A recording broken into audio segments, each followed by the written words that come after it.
Assalamualaikum warahmatullahi wabarakatuh. Perkenalkan, nama saya Mitra Audea dengan di belakang 0016.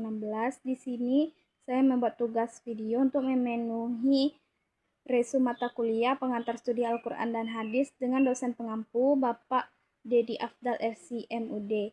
Dengan judul resum yang akan saya jelaskan konsep hadis, sunnah, athar, khobar, dan hadis kursi, dan unsur-unsur hadis lainnya, sanad, matan, rawi. Konsep hadis, sunnah, athar, khobar, dan hadis kursi. Pertama yaitu hadis.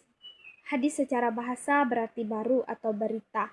Secara istilah, hadis adalah segala hal yang disandarkan kepada Nabi Muhammad SAW, baik berupa perkataan atau qauli, perbuatan fi'ili, ketetapan atau persetujuan takriri, sifat fisik atau akhlak beliau.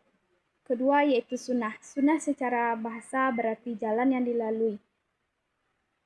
Sunnah lebih menekankan pada amalan, tradisi, dan jalan hidup Nabi Muhammad SAW yang menjadi sumber hukum dan teladan bagi umat Islam.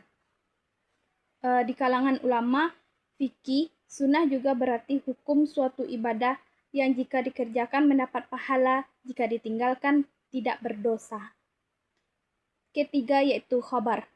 Khobar secara bahasa berarti cakupan, berarti berita. Cakupan khobar lebih luas daripada hadis.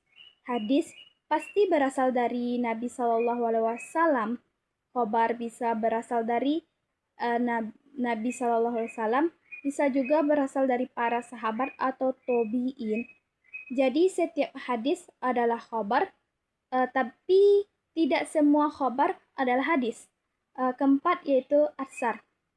Secara bahasa, athar berarti bekas atau peninggalan.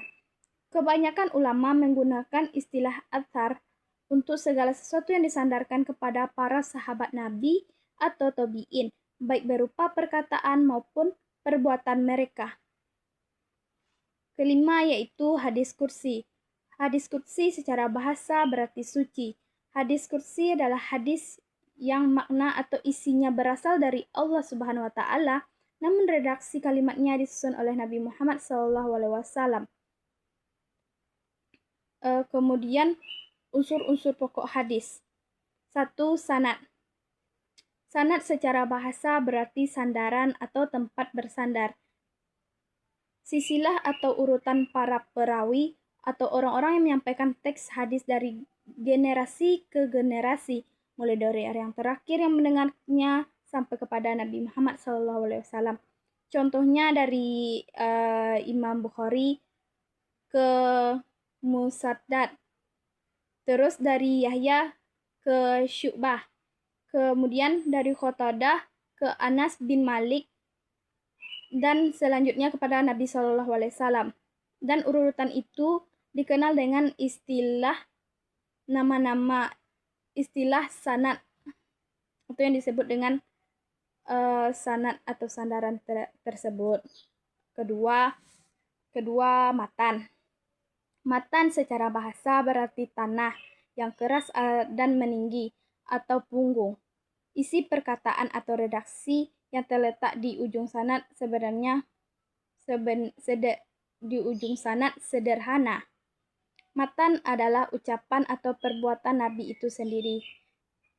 Contohnya, sesungguhnya setiap amalan itu tergantung pada niatnya. Ketiga yaitu rawi. Rawi adalah orang yang diriwayatkan atau memindahkan hadis. Individu yang menerima hadis, menghafal atau mencatat lalu menyampaikannya lagi kepada orang lain. Pembedanya di ujung akhir sanad orang-orang yang membekukan hadis tersebut ke dalam kitabnya, seperti Imam Bukhari, Imam Muslim, Imam Tirmizi, dan dikenal dengan istilah mudawwin atau perawi terakhir yang mengabadikan hadis tersebut. Sekian penjelasan dari saya. Banyak maaf kalau ada salah dan kekilafan. Saya tutup dengan Assalamualaikum warahmatullahi wabarakatuh.